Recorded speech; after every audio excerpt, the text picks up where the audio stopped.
Hi, I just wanted to give you a short little video to kind of unpack assessment task 1. And of course we'll be doing this a bit in the lectures and also in the tutorials, but I just wanted to talk through a few things with you so we're all on the same page.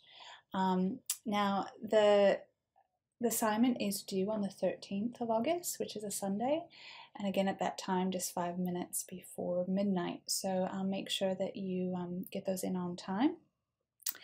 And this is worth 40% and worth about 1,600 words, or that's the word count, but minus within the range of minus 10% to over 10%. And the reason I think it's important to explain why we do that, part of the reason is to give you a guide to know how big and how much detail that you need to go into.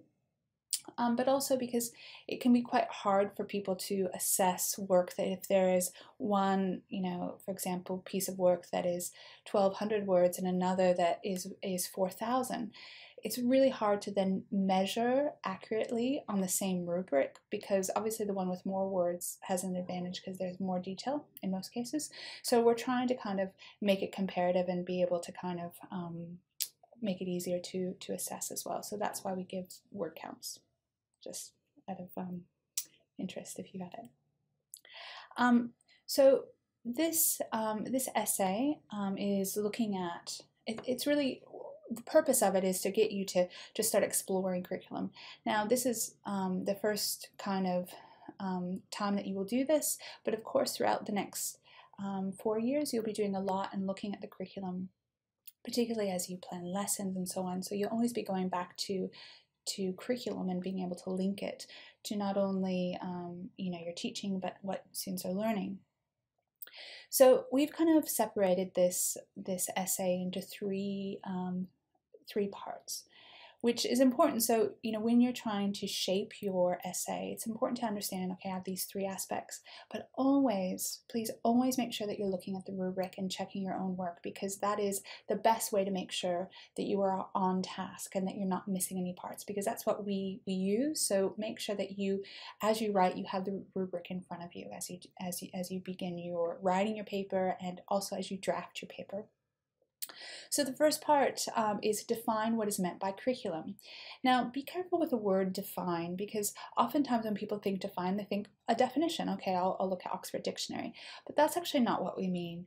What we mean is, and maybe a better way would be to discuss what is meant, but there will be lots of people with different definitions, and so that's what this first section is. It's exploring the different definitions on curriculum. Now most of this can come from your textbook, because there are several chapters on curriculum and there are several different perspectives. So really what you're doing is you're discussing the perspectives on curriculum.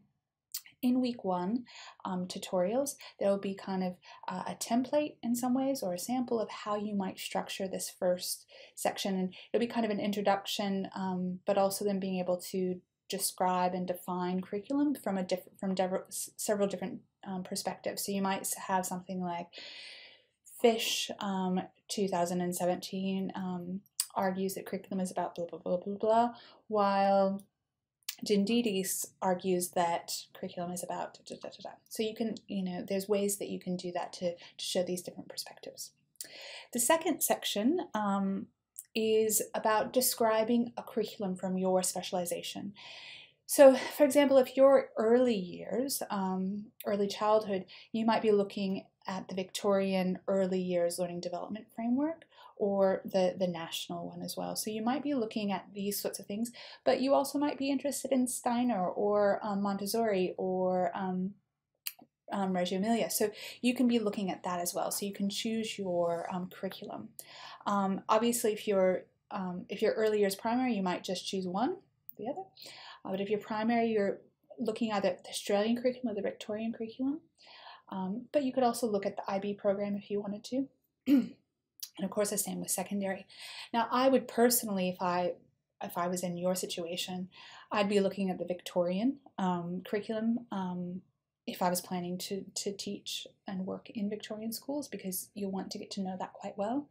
Obviously, some independent schools don't use, or they might use the Victorian curriculum, but they might use something else like the International Baccalaureate curriculum. So, but maybe think a bit forward and think about, what you might be teaching in.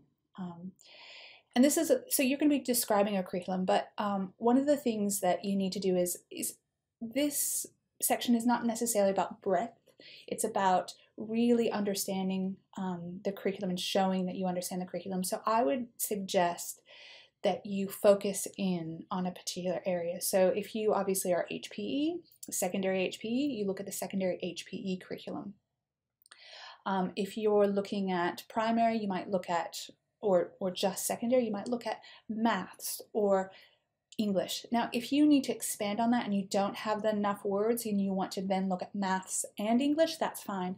But I would start, with one particular specialization, or method, or what we call it, a content area. Focus on that. For the early years, you might be looking at one or two specific outcomes. So you can look at specific sections of it, because sometimes if you try to cover everything, there's not a lot of depth. So feel free, you don't have to explain the whole primary curriculum or the whole secondary curriculum. You can focus on a particular aspect of it, or a specialization, or a content area. And if you find that you don't have enough, then you can expand on either another one. So as I use for primary, you might use maths and arts. Or you might then look at the capabilities or something like that. But start small, get in depth, and so on. Another tip that I give you is that in particularly the Victorian curriculum, let's say you look at the HPE curriculum, there'll be an introduction and a rationale and aims, and you might start there to kind of describe what is this particular curriculum, what is the aim, and so on. And then you might go in more specifically to what are the main kind of strands or content strands within that section. And we'll try to scaffold this in your tutorials. The last part is, how does a school's philosophy link to their mandated curriculum? So you will need to choose a school or a center, that should say a school or center's philosophy. So if you are early years, you're looking at a center, and if you're primary, secondary, you're looking at a school. And what you want to do is you'll want to look at the website of a particular school or center. Now this could be the place that you did your placement in last semester, that you plan, if you know where your placement will be, or fieldwork will be, or it might be a school that you went to. So there is some flexibility in what school you use, and some of them will have a philosophy, others will have like a mission statement. So you want to look that and find that, and most of these will be on the school website. Now, if you pick a school and you can't find that, and you're trying to cobble together something that might I would just pick something else. So something that clearly does have either a philosophy or a mission statement. So this section is really linking that philosophy with the curriculum. So let's say you're looking at the primary English curriculum. One other point that I make is that you also may want to look at a level. So if you're looking at, again, this is for primary and secondary, you're looking at just the foundation level, which is prep, foundation level for English. Or if you are doing secondary HPE, you're looking at the year 7 and 8 HPE curriculum. So however you want to do that. So you might, again, it's better to kind of focus on a specific kind of cross section rather than try to do a whole big part. So I suggest that. But let's say you find that the school or the center's philosophy, you find some keywords. Maybe they talk about independent learning. Maybe they talk about IT, anything like that. You highlight those key concepts or ideas, and then you try to link it back to your curriculum specialization, and see, is that there? Are there any connections? Are there any gaps? Are there, maybe it talks a lot about personal relationships, and you find that there's nothing in the school's philosophy, but there's nothing actually in the curriculum. So it's fine to look at the links, but then also to discuss those things that are not linking, where there's gaps and where there might be tensions. So that's what you're doing in the third section, is really being able to make those links. So I hope this gives you a bit of information about assessment task 1. Of course, we will scaffold this and we will talk about these in your tutorials. And feel free to make sure that you're coming up with those questions to ask your tutors if you don't have any ideas. But my other kind of suggestion is the earlier that you can start creating an outline and ask the questions that you need, you'll find yourself in a much better place to make sure that you can really address all of the criteria in the rubric and address these 3 different aspects of the assessment task. Happy assessment writing, and all the best. Bye.